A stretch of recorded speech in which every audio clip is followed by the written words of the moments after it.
អេជង្គង់អើយខ្ញុំលុតលោកអើយអើយដៃខ្ញុំអើយប្រណំលោកមេបាឲ្យខ្ញុំរៀបរាប់ផ្លែឈើ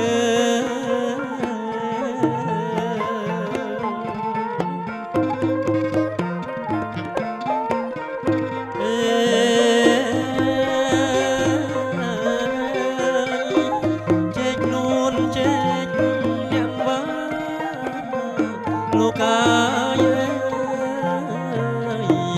អនសមាយនៅលើស្រីតូចចុងទើមានទាំងស្លាពន់មលូពន់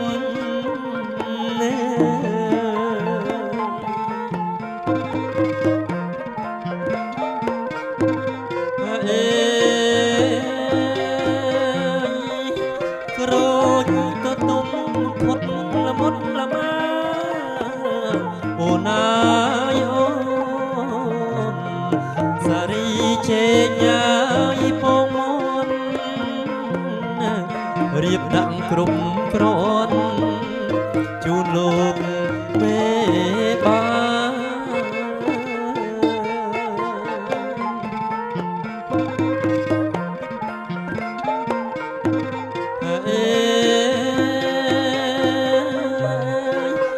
ទន្លប់ផ្លែពោមអើយខំមនោ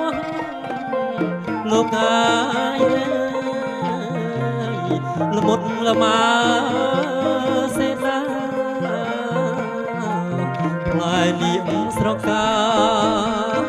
រៀបដាក់ហើយទាំងគូ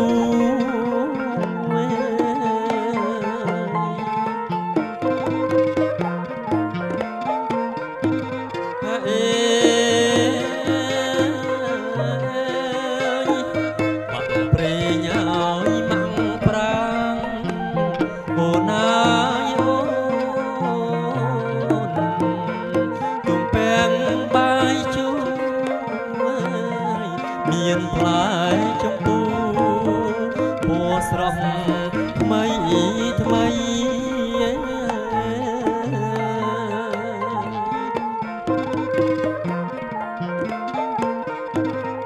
អេនំចិនអើយនំខ្មែរអូនអើយអូនទំនៀមអើយប្រពៃរៀបជូនលោកសម័យ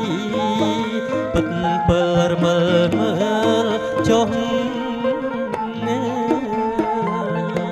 សូមលោកពិតពិលរមើលមើលចុះ